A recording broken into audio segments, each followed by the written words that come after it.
Salut à tous les passionnés de foot et bienvenue sur la chaîne Top Legend. On se retrouve aujourd'hui pour un nouveau point sur l'Euro 2024 et force est de constater que l'ambiance est mitigée. Entre scandale et frayeur, le tournoi nous réserve son lot d'émotions fortes. On commence tout de suite avec un sujet qui a fait couler beaucoup d'encre, le comportement honteux de certains supporters roumains lors du match contre l'Ukraine. Imaginez un peu le tableau. L'Ukraine meurtrie par la guerre fait son entrée dans la compétition face à la Roumanie. Et là, c'est le choc. Des chants à la gloire de Vladimir Poutine retentissent dans les tribunes. Des banderoles provocatrices sont brandies fièrement et des sourires narquois fusent de toutes parts. Une attitude d'une rare indécence qui a provoqué un tollé général. L'Ukraine qui traverse une période sombre de son histoire aurait mérité un tout autre accueil. Comment peut-on cautionner une telle provocation? L'UEFA a promis d'ouvrir une enquête et on espère que des sanctions exemplaires seront prises. La fédération roumaine doit également prendre des responsabilités. Le football ne doit pas être un terrain de jeu pour des idéologies nauséabondes.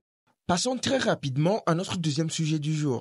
Grosse frayeur lors du match Hongrie-Écosse, un match qui a rappelé à tous les fans de foot un événement tragique, l'arrêt cardiaque du Danois Eriksen lors de l'Euro 2021. Hier, c'est l'attaquant hongrois Varga qui est resté au sol inanimé après un choc violent à la tête. Sur le terrain, c'était la panique totale. Les joueurs des deux équipes et les supporters sont longtemps restés sous le choc. Les minutes paraissaient indéterminables et le spectre d'un nouveau drame planait sur le stade. Après de longues minutes d'angoisse, Varga fut finalement évacué sur civière. Mais heureusement, quelques heures plus tard, la fédération hongroise confirme aux médias que Barnabas Varga est désormais conscient. Il a été transporté à l'hôpital par le personnel médical, mais il est désormais sous contrôle et dans un état stable. Plus de peur que de mal, même si Varga, victime d'une fracture du visage, ne pourra pas rejouer lors de la compétition. Voilà, c'est tout pour aujourd'hui les amis. J'espère que ce petit tour d'horizon de l'actualité de l'Euro vous aura plu. N'hésitez pas à me dire ce que vous pensez de ces deux événements dans les commentaires. C'est toujours un plaisir d'échanger avec vous. En attendant, prenez soin de vous, profitez bien de la compétition et à très vite pour de nouvelles vidéos.